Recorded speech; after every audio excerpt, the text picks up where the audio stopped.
Hello everyone, we're here with Paul Biggar, the founder of Tech4Palestine. Really nice guy. I follow him on X. Really interesting tweets, really interesting stuff that he has to say. Welcome, Paul Biggar, to the Smashi Business show. Thank you so much for having me.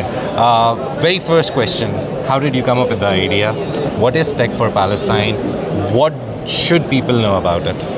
Fundamentally, Tech4Palestine is a coalition of people from the tech industry who are supporting Palestine. We started about a year ago.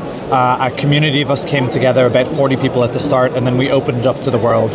We were doing about 10 different projects to support Palestine in the tech industry in some way. And when we opened it up to the world, 1,000 people joined overnight. That week, another 1,000 people joined by the end of the week. And so what we're trying to do now is we have a very startup approach to doing initiatives for Palestine. So we ourselves consider ourselves a startup, so we're very iterative. When we started, we didn't really know what we were doing or why. The 10 projects that we started with didn't really go anywhere for a bunch of reasons. The volunteering approach we had didn't really work, and so we iterated and we tried again. And so by April we had settled into Tech4Palestine as an incubator for pro-Palestine advocacy groups. So at the moment we support 43 different advocacy organizations for Palestine.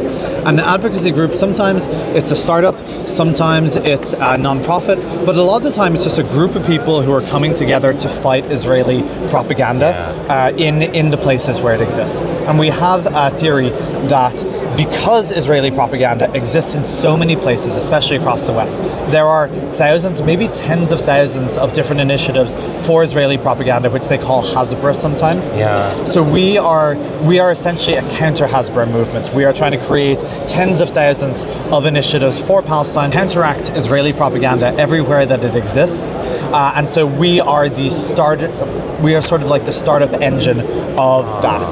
So the 43 that we support now, we added 10 in the last 2 months. We're adding one a week, and our hope is to get to 100 by the end of this year. How successful have you been with Tech4Palestine, and how do you gauge the success level? Like, is there any metrics, or is there like a sentimental analysis that you do to learn this?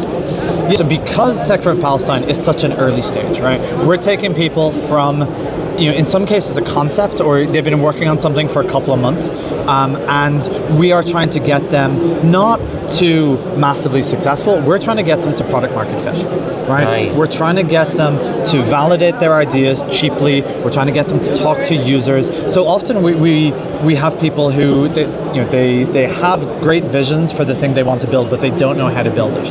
And so we're educating them with standard startup things, right? Nice. You want to get to a minimal viable product. Before you do that, you want to do user development, you want to talk to your customers, you want to understand what your product is. The goal obviously is to get to product market fit, and that's where our sort of incubation ends.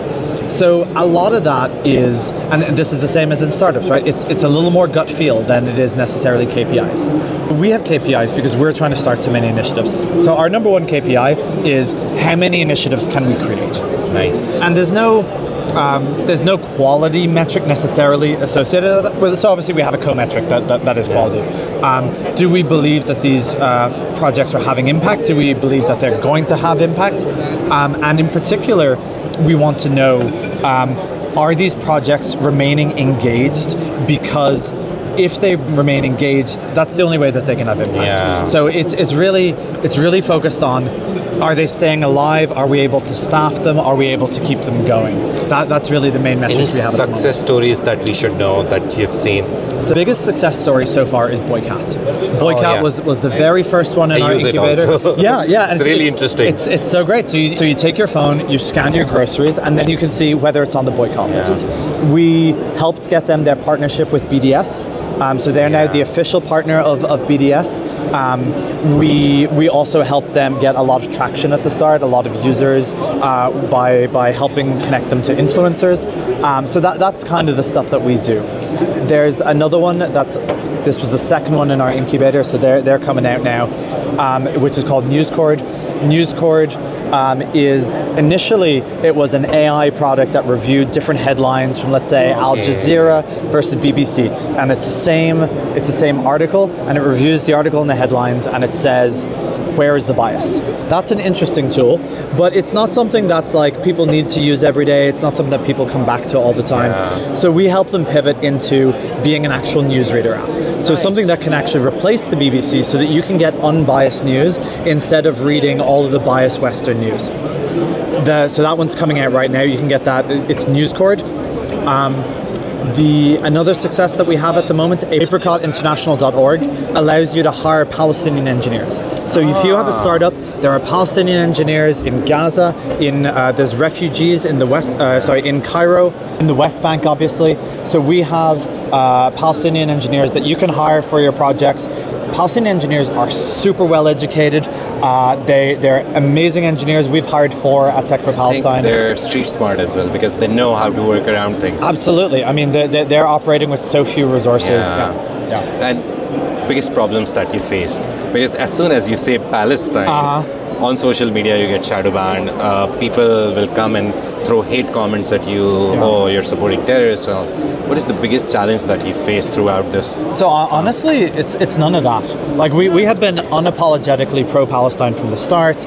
The blog post that I wrote that sort of kicked this thing off was extremely anti-Israel, extremely pro-Palestine, and we recognize, right? Zionism is the cause of the issues of the Palestinians. Israel is doing horrific things, including a genocide, obviously, and we've been unapologetic about saying that because that is the humanitarian thing to do. You have to call these things out where they happen. But a lot of our focus is not necessarily on doing the advocacy directly ourselves. So we're not working with these initiatives because that allows us to tell our story. We're helping them tell their story. It doesn't really matter that much how much our message gets out because we're actually talking to the pro-Palestine community to share our resources, our volunteers, our advice, soon our funds, and that's kind of our goal. It's not a hate-mongering kind of a setup where you're just throwing hate at the people of Israel, the government. You're trying to send the right message out from the Palestinian or support the community as a whole, give them support. So you're positively, you're supporting the people who are under a genocide. Absolutely. And where we call out Israel's occupation, where we're calling out its genocide, when we're calling out its influence in the United States and in the West, we're doing this in a very evidenced manner. At every point, we're calling out actual things that we know have happened. It's sourced, top to bottom. So, for example, we work with this initiative, the Institute for Ethical Venture Capital, and they have a 6-point humanitarian guidelines for venture capitalists to adhere to in order to be humanitarian, and none of those are directly anti-Israel. But one of them is, are the people involved in this startup, have they been involved in an ethnic cleansing? And obviously most startups aren't directly involved in ethnic cleansing, but sometimes, and this is particularly the case in Israel, the founders have come out of elite military units that actually were involved in the ethnic cleansing, that were involved in the genocide. And in a lot of cases, they're also supporting the economies of genocide, which is another, 36% of income tax in Israel comes from the tech sector.